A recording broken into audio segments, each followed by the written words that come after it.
Ayan guys, ito yung gusto niyang makasampa ng malaking truck.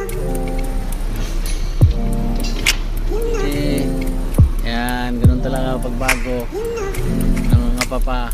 Ayan guys, light driver ng maliit, light vehicle, service namin ng jack. Pero malaki din yung jack niya. Ngayon, gusto niya talagang matuto sa malaki habang bata pa daw.